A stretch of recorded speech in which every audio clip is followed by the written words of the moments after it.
dalam implementasi program Merdeka Belajar Kampus Merdeka MBKM yang telah melaksanakan program di antaranya pertukaran mahasiswa, magang, studi proyek independen, asistensi mengajar, proyek kemanusiaan, kegiatan kewirausahaan, membangun desa, KKNT, penelitian, riset, bela negara. Pada tahun 2022, Universitas Samudera menerima 96 mahasiswa dari 44 universitas yang ada di Indonesia.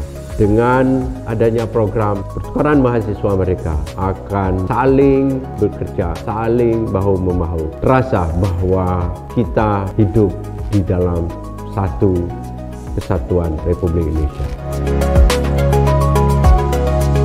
Melalui program Kampus Mengajar, khususnya mahasiswa di Fakultas Pendidikan, lebih cepat beradaptasi dengan lapangan kerja yang akan dihadapinya pada saat dia selesai pendidikan. Di tahun 2022, ada 30 mahasiswa Universitas Samudera yang memperoleh kesempatan untuk magang bersertifikat di seluruh Indonesia, di berbagai lokasi yang ada di seluruh Indonesia.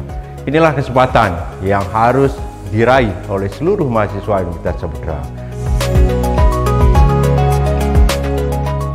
Melalui program Merdeka Belajar Kampus Merdeka, mempersiapkan lulusan mahasiswa Universitas Samudera yang komprehensif dan berdaya saing, siap menghadapi tantangan global menuju Indonesia maju dan unggul.